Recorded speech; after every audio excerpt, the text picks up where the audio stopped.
Welcome to a special episode of Salsidoparanormal. I'm your host, James Salsido, and this is part 2 of the 2024 Halloween special. And I'm sharing true paranormal stories from the web tonight. As always, you can find all episodes of the show along with links to social media and other ways to contact me at the podcast page. And that is salsidoparanormal.podbean.com. That's SALSIDO paranormal.podbean.com. Always happy to hear from you all, whether you have comments or questions or topic suggestions or accounts of paranormal experiences, whether they're your own or from others that you trust. Happy to either read those or have you join me on the show to talk about them.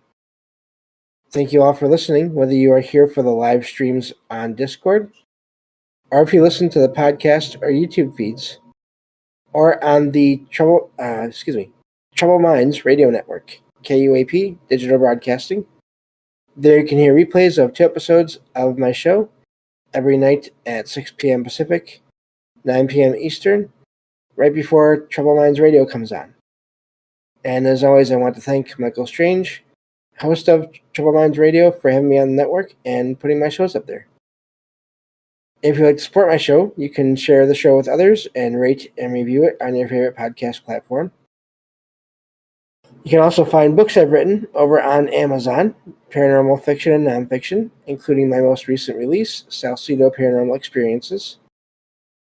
You can sign up for the Patreon page and get 1 extra episode of true paranormal stories from the web every week whenever possible. And you can also just make one-time donations through PayPal. Support is never expected, but especially these days, always appreciated, as there are expenses in making these shows, from equipment to research materials to travel expenses in some cases. So I think that takes care of all of that. Thank you all for being here and or listening whenever you listen to this.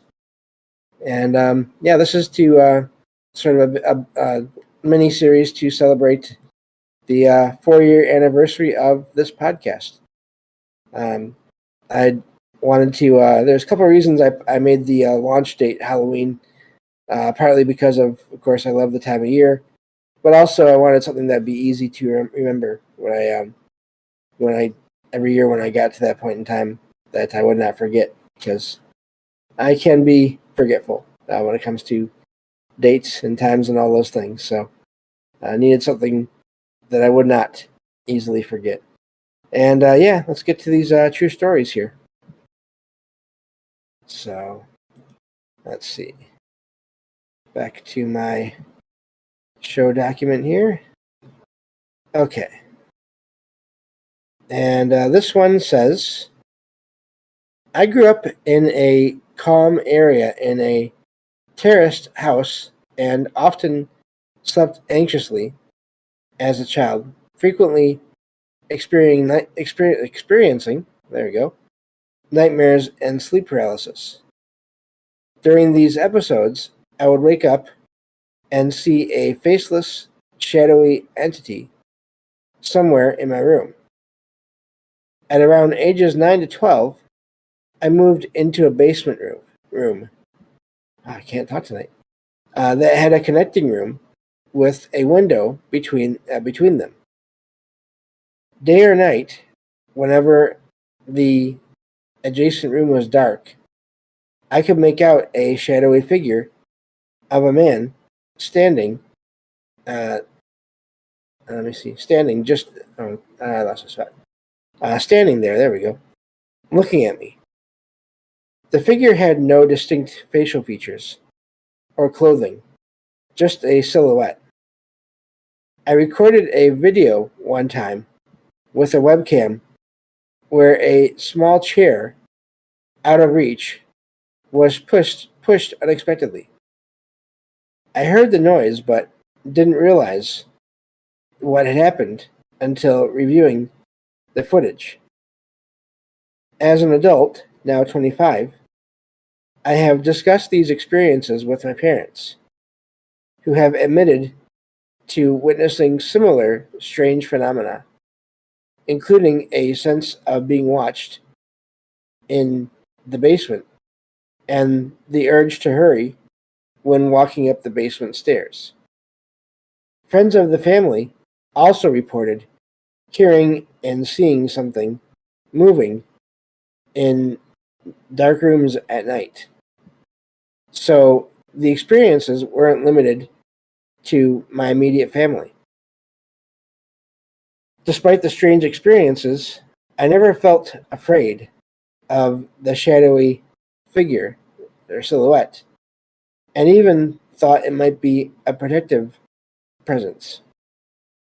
I have thought about these events for years, but I'm still not sure what to make of them. And that's where that one ends. Sounds like an active location. I wonder if they're right about the protective nature of that one figure. And of course, my question then is, was that shadow that was seen in the basement the same as the figure that was seen in their room, their previous bedroom that was upstairs? And yeah, I just wonder because I have heard that, of course, in darker situations, there these sleep paralysis and nightmares can be supposedly caused by other beings, sort of just with negative intent, causing these things to happen. But so I'm curious that there's this sort of possibly this regular thing that people do experience in some cases, nightmares, and in some cases sleep paralysis, going on in this location that is also active, and yet the writer doesn't feel that whatever is there is negative, even with the family sort of wanting to get out of the basement as quickly as they can. I know that can come across as maybe sounding negative, but if you think about it, if there are other people on some other level of reality that are in the basement and that's where they're staying, maybe either because they were always there in a previous time, it was their home at some point in the past, or maybe it still is where they're at. It would make sense in a way that they would not want people in their home, what they think of as their home all the time. And they're not attacking anyone necessarily, but they just sometimes get tired of people being in their space, and they, as soon as someone gets ready to go, they're like, yes, that sounds good, get out of here. And they sort of encourage the people here on this level of reality, or whatever you want to call it, to get out of here, go upstairs, that kind of thing. I wonder how often that's the case with where there's these beings, whatever they are, or whoever they are, in locations where they're not really actively doing anything that's negative to the people, but they're just. I can't imagine how often there's times where they want to be left alone. They want space to be left alone wherever they're at. So anyway, that's where my mind goes to that one. Moving on to the next true story here. Hopefully the heater isn't too disrupting whenever it turns on or off. But as I said before I started recording tonight, I am in Michigan, and the nights now are getting cooler. So, and yeah. So anyway, moving on to this next true story here. This one says, my father passed away in August.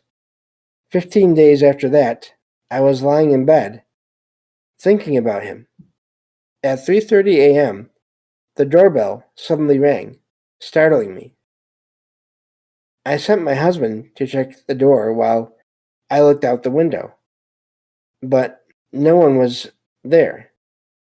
We live in a private, gated community on a golf course where the average age is 70 years old. The area is secluded with no main roads, young adults, or children, especially as school was in session. When we woke up at 7 a.m., I checked all devices to see if they could have made a similar sound. None of our computers were on. Our cell phones except those by the bed, were turned off, and no fuses had blown. I had my husband ring the doorbell again to confirm it was the same sound I heard during the night, and it was. The doorbell rang randomly at 3:30 a.m. with no clear logical explanation. I like to think it was my father, though I can't be sure of that. That's where that one ends. And I do like that the writer there acknowledges that they would like it to be their father, but they don't know for sure that it was. I think that's important to do, unless you get a feeling, a direct feeling from that relative somehow. I think it's important to keep in mind that, especially in cases like that where you don't see anyone, you have no idea who's causing the activity or why or how.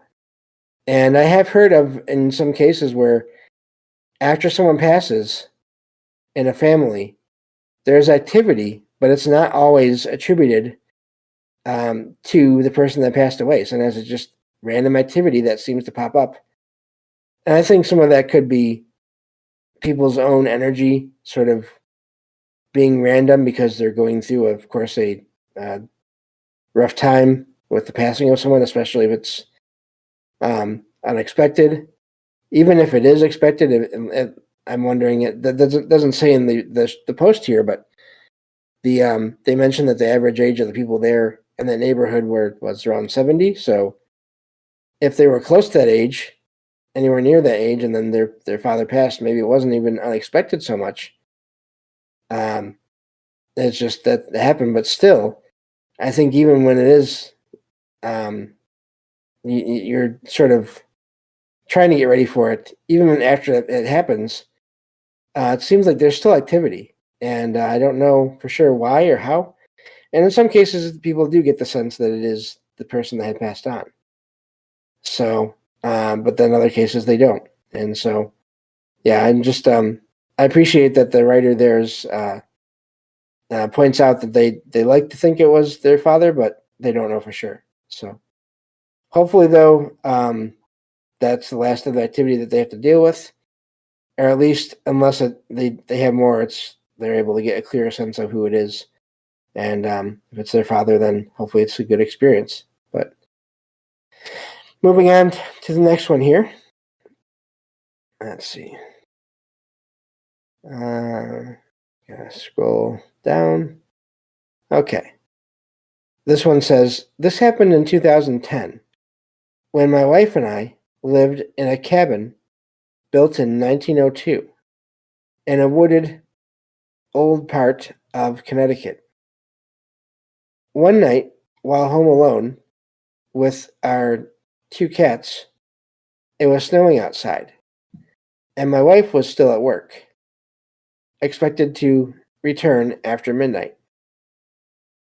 Around 11 p.m., I heard footsteps in the snow approaching the front steps of the house, which was unusual because the cabin was on a hill about 200 feet from the road. I texted my wife, who confirmed that it wasn't her, as she was still an hour away. The footsteps reached the front steps, followed by a pause. Then the doorknob rattled gently for 3 or 4 seconds. Our cats perked up and ran to the door, curious about who was there. Hesitant but curious, I opened the door quickly, but no one was there. Strangely, there were no footprints in the snow, even though the sound of footsteps had been clear. The same thing happened to my wife a few weeks later. I have no explanation for this.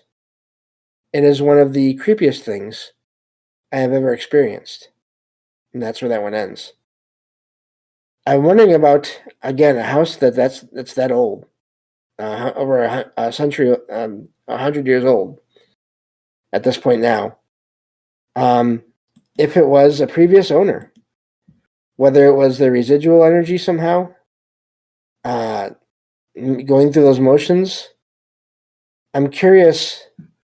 I'm going to go back to the documents and here and see um, if they saw the doorknob rattle or if they just heard it, because I'd be curious about that, as to if they just heard it, then so I'm just looking here.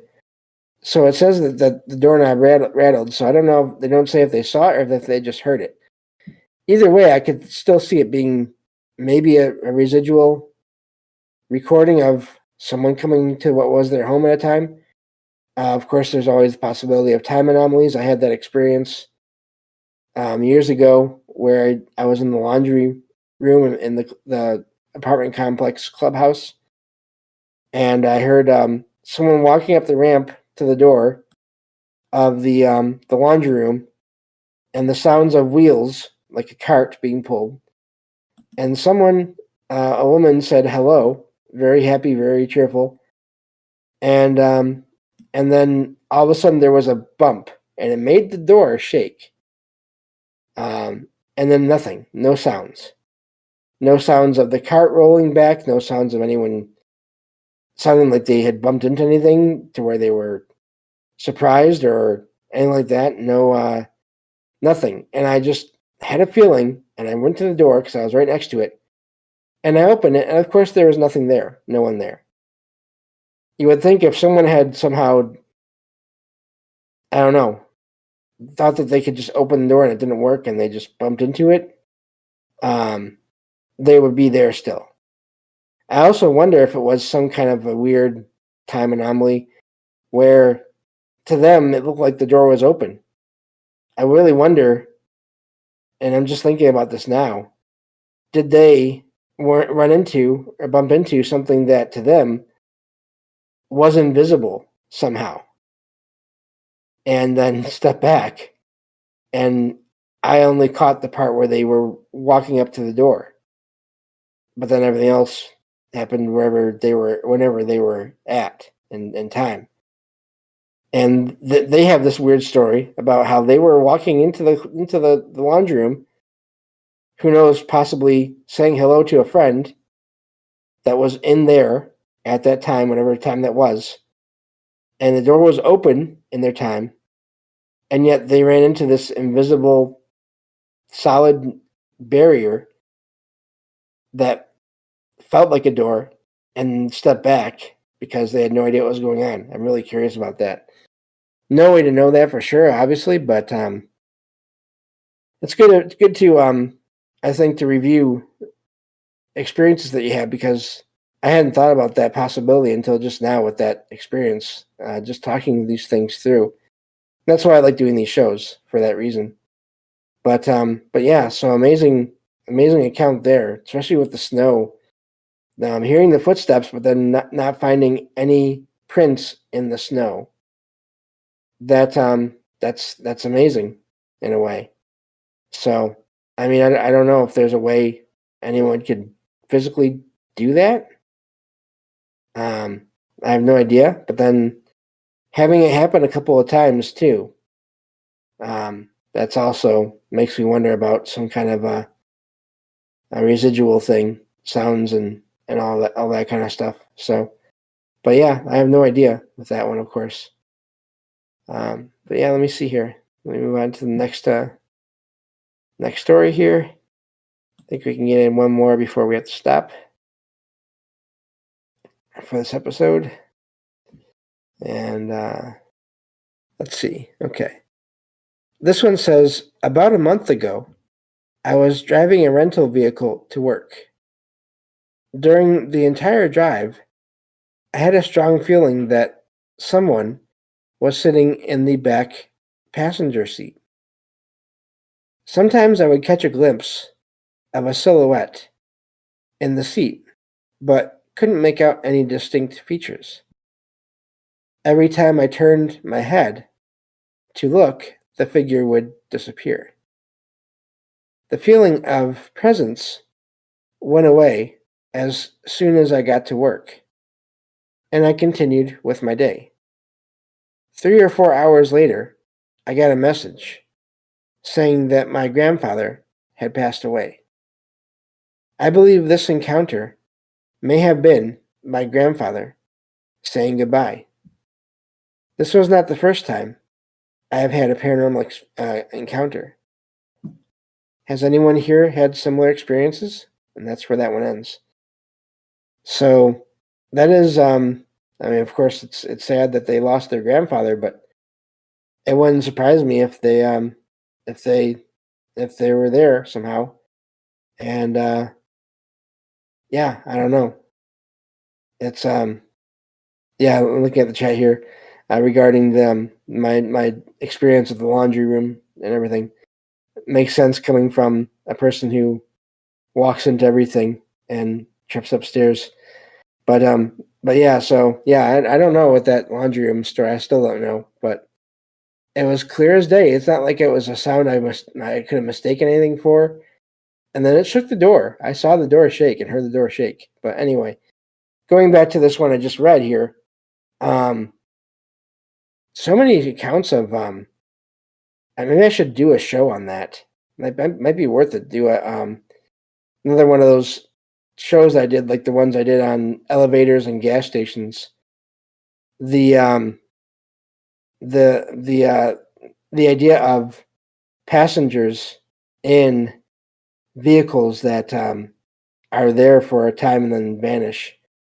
Basically, the idea of someone else being in the vehicle with you when you're driving or riding. So, looking at the chat here, hello Mattel and hello Herschel and everyone that's there that joined recently. But Mattel in the chat says the day my grandmother passed, I saw her face in the clouds. Yeah, clouds are another amazing thing that people see things in, and I don't know.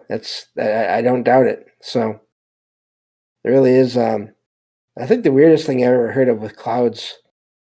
There's this one story has nothing to do with anyone's loved ones passing, but it does have to do with someone, and I forget I mean, I have no idea what episode this was on, but someone reported seeing clouds that were in the shape of like the head and the hat and everything of a jester, like a court jester, like in the sky.